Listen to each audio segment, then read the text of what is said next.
story, and I asked her if I could talk about this, and she said yes. When I met her, she had never met any biological family members when I first met her.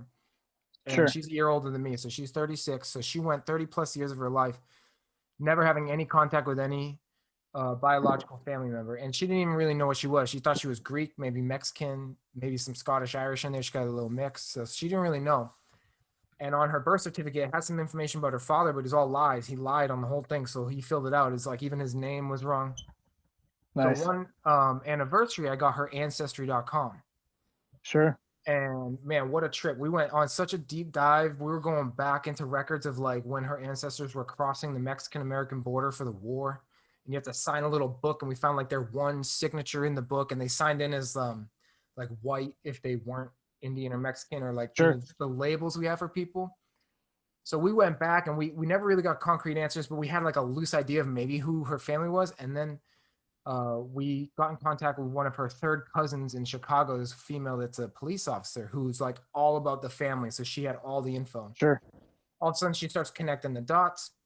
I think this is your dad. I think this is your cousin. This might be your brothers and sisters. But there was no way to Oh, like damn, make direct contact. Yeah, it was trip. So there's no way to make like direct contact. Then about a year goes by, and all of a sudden she like wakes up and gets a phone call, and it's her biological brother on the Oh, phone. dang. And turns out he had been looking for her for 12 years.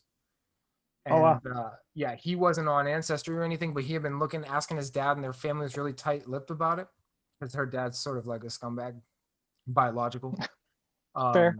Yeah, he had 5, 6 kids from 3 different women, in addition to my wife, Megan, that was then eventually adopted. So, you know, she got so lucky. She hit the lottery as far as adoption is concerned, because I'm sure Sure. you know that it can be a nightmare, and it is a Yeah, nightmare man. with so many Yeah, kids. there's situations where it doesn't work out that great. No, and so she got so lucky to get through the family. So now we're out here in California and LA, and like her mother and father live right down the street from us. So like they're getting to see their grandkid, and it's all beautiful. It's all great. So the first Sure. biological family member that my wife has ever come in contact with in her entire life is our daughter. So That's wild, man. it blows my mind. But so her biological brother had been looking for her for 12 years. His girlfriend walks in one morning and shows him an Instagram photo of my wife, and she goes, "This is your sister." And he goes, "I know, that's Nikki," thinking that it's his older sister he knows.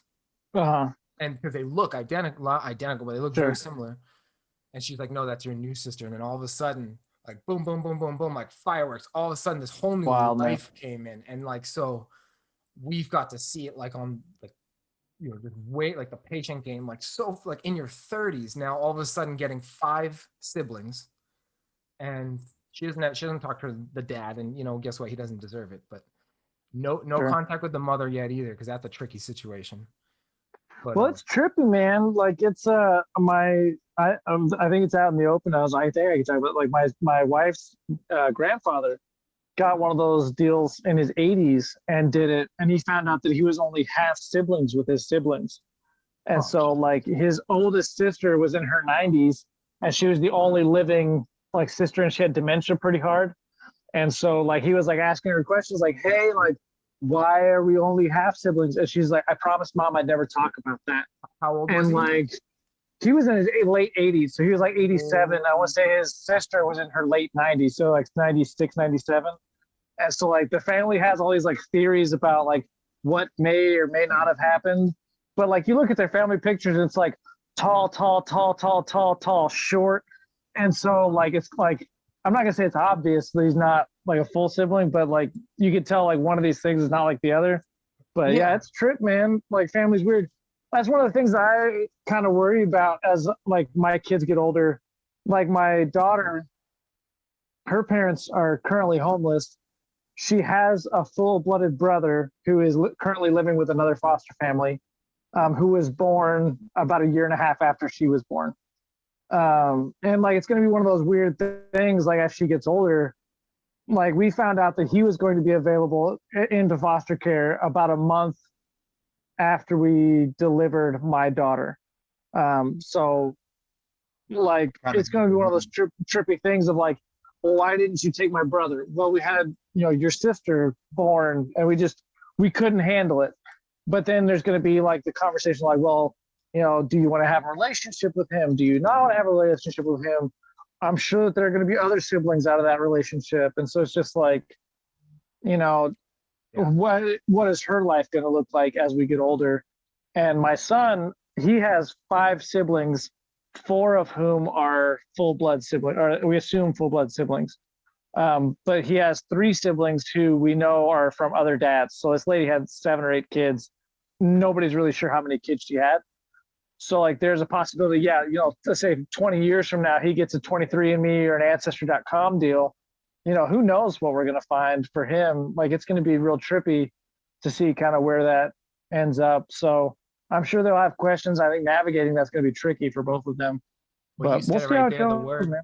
Yeah, you said navigate. I was about to say it's like, yeah, it might not be, a lot of it might not be in your control, which can be a scary thing, but like just seeing, my wife react to it, it's sort of like a scratch that they got to itch, and like it's never gonna go away Yeah. until they itch it. And like now with like the internet and just new social media platforms popping up left and right, it's gonna be very hard to shelter. I mean, like you said, the parents are homeless, but and even that, hopefully that situation changes. But if it does change, Yeah. I was gonna ask you, like, what if they want to be back in their kid's life a little bit? Like, what is that? Yeah, man. I mean, yeah, ultimately that's going to be their choice. I mean, and ultimately it's going to be my kids' choice how much they want them to be involved.